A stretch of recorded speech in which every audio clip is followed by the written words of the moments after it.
Tirumala Tirupati taxi డ్రైవర్లుగా జీవనం గడిపేటువంటి డ్రైవర్లు అదే రకంగా ఓనర్స్ అసోసియేషన్ అంతా కూడా నిరసన కార్యక్రమాన్ని టీటీడీ పరిపాలనా భవనం ఎదుట చేపట్టారు.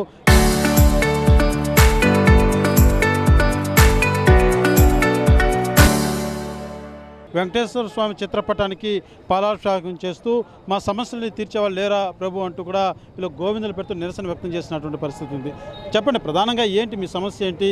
గతంలో కూడా ఇదే రకమైనటువంటి తీరులో మీరు ఒక ఆవేదన వ్యక్తం చేశారు, మళ్ళీ ఇవాళ రోడ్డు ఎక్కాల్సిన పరిస్థితి ఎందుకు వచ్చింది? రోడ్డు ఎక్కాల్సిన పరిస్థితి అంటే నాయకుల దగ్గరికి వెళ్తే నాయకులు అధికారులకి వాళ్ళ జోలికి వెళ్ళొద్దండి, మోటార్ కార్మికుల్ని ఇబ్బంది పెట్టకండి అని చెప్తే కూడా అధికారులు పడచోని పెట్టి మమ్మల్ని ఇబ్బందులకు గురి చేస్తూనే ఉన్నారు.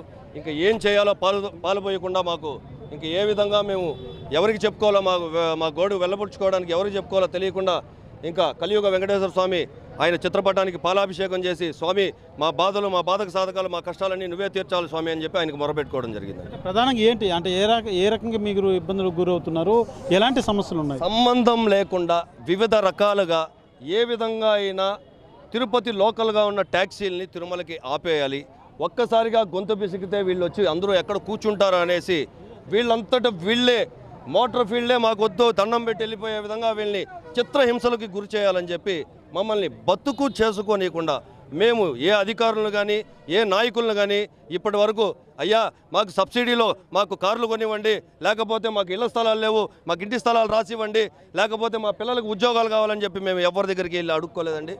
మా కష్టం మేము పడుతున్నాం, మా తిండి మేము తింటున్నాం, మా తిప్పలు మేము పడుతున్నాం, అంతేగాని మా బతుకు మమ్మల్ని బతుక్కోనివ్వండి అని చెప్పి చేతులు జోడించి అధికారులను అడుక్కుంటున్నానండి. ఎందుకంటే తిరుమలకి నిత్యం 40 సంవత్సరాల నుంచి మేము యాత్రికుల్ని నిత్యం తిరుమలకి తీసుకెళ్లే వాళ్ళం.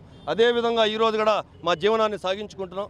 అలాంటి మా జీవనోపాధిని ఈరోజు మీరు పూర్తిగా నాశనం చేయాలని చెప్పి కంకణం కట్టుకుని తిరుమల టీటీడీ యంత్రాంగం మా పైన కన్నెర్ర చేస్తోంది. ఇది సరైన సబబైన విషయం కాదు. కాబట్టి మా వాళ్ళకందరికీ న్యాయం జరిగే వరకు ఈ పోరాటాన్ని ఆపబోయేది లేదని కూడా తెలియజేస్తుంది. ఇదే ట్యాక్సీ వృత్తి మీద నమ్మకం జీవిస్తున్నటువంటి వారు ఎంతమంది ఉన్నారు? ట్యాక్సీలు కావచ్చు, 20,000 ట్యాక్సీలు ఉన్నాయండి తిరుపతిలో. 20,000 ట్యాక్సీలు ఉన్నాయి. 20,000 ట్యాక్సీలకి వాళ్ళ కుటుంబాలతో కూడా కలుపుకుంటే 60,000 నుంచి 70,000 మంది తిరుపతి ఓటింగ్ శాతం ఉందండి. కాబట్టి ఇంతమందిని ఒక ఎమ్మెల్యేని సైతం గెలిపించగలిగే సామర్థ్యం మాలో ఉన్నప్పుడు మమ్మల్ని ఎందుకు ఈ విధంగా ఇబ్బందులకి గురి చేస్తున్నారు? మోటార్ ఫీల్డ్ నెంబర్ 1 అయితే తిరుపతిలో, సెకండ్ హోటల్ బిజినెస్ అండి. అదేవిధంగానే మాకు 70,000 మంది ఓటింగ్ ఉన్నా కానీ మమ్మల్ని ఎందుకు ఈ విధంగా కక్ష సాధింపులు చేస్తున్నారో అధికారులు అర్థం కాని పరిస్థితిలో మేము తలలు పట్టుకొని కూర్చునే. స్థానిక ఎమ్మెల్యేకి తెలియజేశారా? స్థానిక ఎమ్మెల్యే గారికి చెప్తే కూడా ఆయన జేఈఓ గారికి, అదేవిధంగా ట్రాఫిక్ సిఐ గారికి మా కళ్ళ ముందరే ఫోన్ చేసి కూడా వాళ్ళతో మాట్లాడడం జరిగింది. వీళ్ళని ఇబ్బందిని పెట్టద్దండి అంటే మేము బోర్డు మీటింగ్లో మాట్లాడుకొని మళ్ళీ మీకు ఏ విషయం చెప్తామని కూడా మా ముందర చెప్పడం జరిగింది. కానీ వాళ్ళ ముందర విన్నట్టే వింటున్నారు, 2 రోజులు ఆపుతున్నారు, మళ్ళీ 3వ రోజు నుంచి యథాప్రకారంగా ఇదే విధంగా చేస్తున్నారు. ఒకసారి నో ఎంట్రీ ఇది పెడితే, నాట్ అలౌడ్ పెడితే ఎన్ని రోజులు పెడతారు? అంటే మీకు ఏ రకంగా నష్టం కలుగుతుందంటారు? సార్, ఒక వెహికల్ని మేము తీసుకొచ్చి తిరుమలకి వెళ్ళొస్తే డీజిల్ పట్టి ఓనర్కి ఇచ్చి డ్రైవర్కి 500 నుంచి 600 మిగులుతుంది ఒక ట్రిప్ తోలితే. అలాంటిది పూర్తిగా తిరుమలకే వెళ్ళొద్దు అని ఆంక్షలు పెడితే మేము ఏ విధంగా బతకాలి? మాకు తెలిసింది ఒక డ్రైవింగ్ ఫీల్డ్ మాత్రమే, డ్రైవింగ్ వృత్తి మాత్రమే. తిరుమలను నమ్ముకునే బతుకుతున్నాం, తిరుమలను నమ్ముకునే జీవిస్తున్నాం. తిరుమలను నమ్మునే మేము ఏదైనా ఒక అప్పో సప్పో ఇంకోటి బాధక సాధకాలు 1,00,000 ఉంటాయి. ఇప్పుడు తిరుమలను నమ్ముకుని మేము ఉన్నప్పుడు మమ్మల్ని తిరుమలకే పంపకపోతే మేము ఇంకెక్కడికి వెళ్ళాలా? సపరేట్గా ఏమైనా మమ్మల్ని రూట్ వేసుకోమంటారా? ఏ విధంగా బతకాలి మేము? ఎందుకు మమ్మల్ని ఈ విధంగా ఇబ్బంది పెడుతున్నారు? మేమేమన్నా అధికారులకి విరుద్ధంగా ఉన్నామా? పోలీస్ యంత్రాంగానికి ఏమన్నా మేము విరుద్ధంగా ఉన్నామా? మా బతుకులు మేము బతుకుతున్నాం. మాకేమన్నా రికార్డ్స్ లేవా? ఫిట్నెస్ లేదా? డ్రైవింగ్ లైసెన్స్ లేదా? యూనిఫామ్ లేదా డ్రైవర్కి? ఇవేమన్నా లేవా? ఒకసారి మీరు పెట్టినటువంటి ఏదైతే ఒకసారి ప్రూఫ్స్ చూపించండి. అంటే ఇవేంటి రీజన్స్ ఏంటి? రీజన్ ఇక్కడ చూడండి. Vehicle no parking at MS bus స్టాప్కి ఎదురుగా వెహికల్ నో పార్కింగ్ పెట్టారని 3 months నాట్ అలౌడ్ పెట్టారు. కన్సల్టింగ్ ఈఓసిసి, ఈఓ గారిని ఒక డ్రైవర్ కలిసే సామర్థ్యత ఉందా అండి? అంత సౌలభ్యం కల్పిస్తున్నారా టీటీడీ యంత్రాంగం? డ్రైవర్ వెళ్ళి ఈఓ గారితో మాట్లాడగలరా? ఈ డ్రైవర్ని పంపుతారా? పోనీ ఏవిఎస్1 కలవాలంటే గంటల తరబడి కావీలు కాయాల్సి వస్తుంది.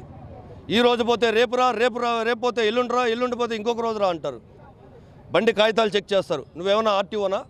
టీటీడీ యంత్రాంగం బండి పేపర్లు ఎందుకు చెక్ చేస్తుంది? దానికంటూ సంబంధించిన పోలీస్ యంత్రాంగం ఉంది, వెహికల్ కాగితాలన్నీ చెక్ చేస్తున్నారు. టీటీడీ యంత్రాంగం నీ బండి పేపర్లదా, ఎఫ్సీ ఆడా, పొల్యూషన్ ఆడా, ఇన్సూరెన్స్ ఆడా, బండి ఓనర్ని దొరకరా పోయి అంటారు. బండి ఓనరు ఒకవేళ వాళ్ళ భర్త చనిపోయి ఉంటే మహిళ వెహికల్ ఓనర్గా ఉంటుంది. ఆ మహిళ కొండకి ఎలా వస్తుందండి? అరగంటలో పిలిపిస్తే ఆటోలో తీస్తా, లేకపోతే నెక్స్ట్ వీక్ రా. ఇవేమన్నా సమాధానం ఒకదానికి పొంతన ఉందా అండి?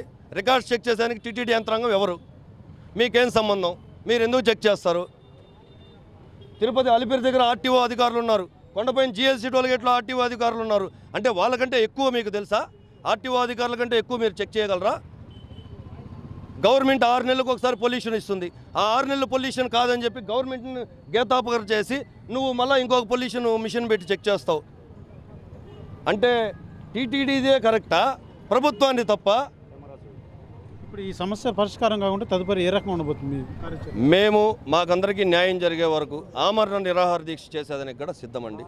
ఇది చాలా పెద్ద స్థాయిలో పవన్ కళ్యాణ్ గారిని, అదేవిధంగా చంద్రబాబు గారిని, నారా లోకేష్ గారిని కూడా కలవడానికి మేమందరూ కూడా ఆల్రెడీ ప్రణాళిక సిద్ధం చేసుకున్నాం. తొందరలో పవన్ కళ్యాణ్ గారితో కూడా భేటీ ఉండే అవకాశం కూడా ఉంటుందని చెప్పి తెలియజేస్తాం. ప్రధానంగా ట్యాక్సీ డ్రైవర్లు కావచ్చు, ఓనర్లు కావచ్చు, పూర్తి స్థాయిలో వచ్చేటువంటి యాత్రికుల్ని మేము స్వామివారి చెంత చేరుస్తూ ఈ యొక్క ట్యాక్సీల మీదనే జీవనాధారం సాగిస్తున్నటువంటి కుటుంబాలంతా కూడా రోడ్డును పాలు చేస్తున్నారు. అసలు టీటీడీ అధికారులంతా ఉద్దేశపూర్వకంగానే ఈ రకంగా ఇబ్బంది పెడుతున్నట్టుగా కూడా అర్థమవుతుంది. ఎందుకంటే ఒక్కసారి నాటా లోడ్ పెడితే 3 నెలల వరకు ఒక డ్రైవర్ బండి తిప్పకుండా ఎలా జీవనం సాగించాలి, తన కుటుంబ పరిస్థితి ఏమిటంటూ కూడా taxi drivers and owners association నిరసన వ్యక్తం చేస్తున్నటువంటి పరిస్థితి. కెమెరా పర్సన్ కోటితో సురేష్, RTV, తిరుపతి.